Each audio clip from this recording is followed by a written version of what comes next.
Turbo is a word that's synonymous with performance, but for Porsche, it means much more. It means the epitome or the summit of a particular model line.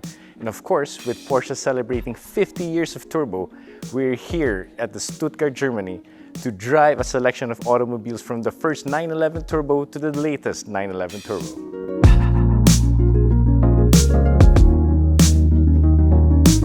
In 1974, Porsche described the 911 Turbo as the crowning glory to a proven concept. True enough, it served as the direct result of their experimentation with turbocharging in motorsports, which started as early as the late 1960s. Originally intended to serve as a homologation requirement to race, Porsche delivered 400 911 turbos by the end of its first full year of production. A year after that, the number went up to over 1,000.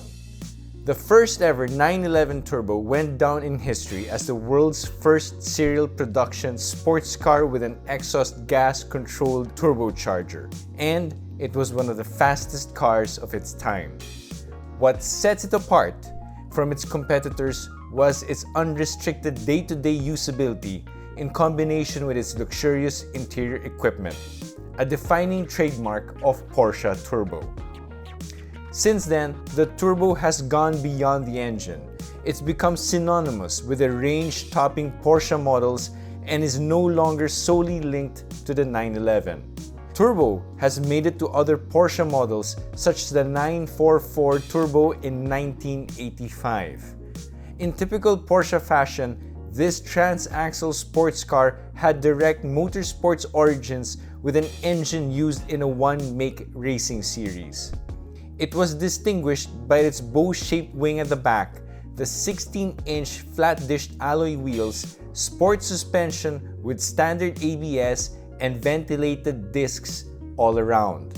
By 2006, the Cayenne Turbo went down as the second most powerful road car ever built by Porsche after the Carrera GT.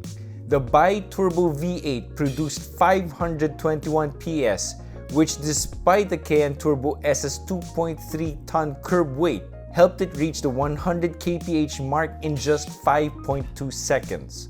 The SUV marked the first among a range of ultra-high-performance SUVs from Porsche with impressive all-wheel drive and adjustable air suspension with integrated ride height control. An enlarged braking system also required the fitment of 20-inch alloy wheels. When Porsche expanded their lineup with the Panamera, they added the Turbo variant in 2010. This example was customized for Udo Lindenberg with its Carrera red leather interior, the No Panic lettering on the door sills, an allusion to his 1976 album No Panic on the Titanic.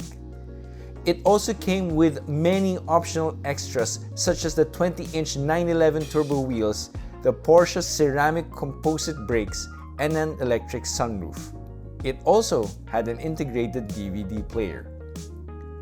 5 years ago, the Turbo moniker appeared for the first time in the all-electric Taycan.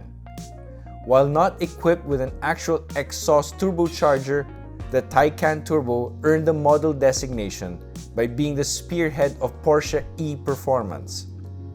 They were, after all, the most powerful serial production Porsches at the time.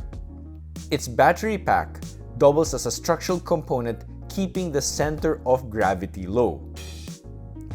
While more track-focused, motorsport-inspired serial production cars have come out of Porsche, the Turbo continues to combine uncompromising sportiness and everyday usability, uniting dynamics, tradition, and innovation.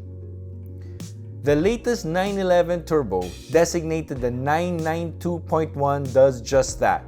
With a 3.6-liter turbocharged flat 6, it makes 580 PS and 750 Nm of torque.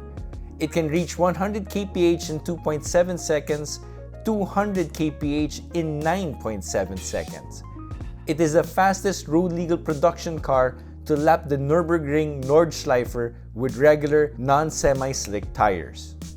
Fast and capable, it's also equally luxurious. Its Porsche active suspension management improves not just its handling but ride as well.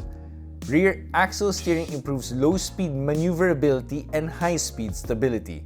Features include an expanded leather interior package, automatic climate control, and even a Bose sound system. Turbo calls up images of extravagant rear wings and wheel arches, lightweight construction, air vents between the doors and rear wheels, and particularly sporty equipment. People think of special editions that deliver power and speed in dramatic fashion. While all of these are true, Turbo means a wealth of innovations that push engineers even closer to the limits of what's possible. Motorsport has always been firmly anchored in the brand's DNA.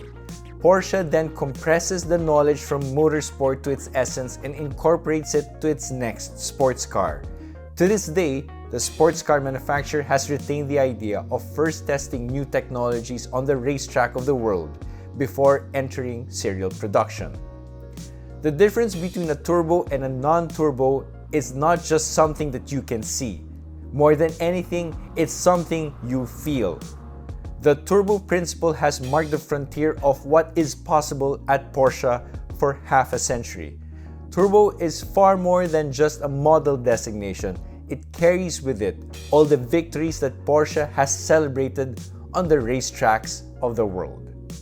Looking into the future but remembering its storied past, Turbo is safe with Porsche, and as proof of that, even their electric vehicles like this one, the Porsche Taycan, gets that treatment. Well, I hope you enjoyed our feature on all things Turbo right here, and we hope to see you again in the future.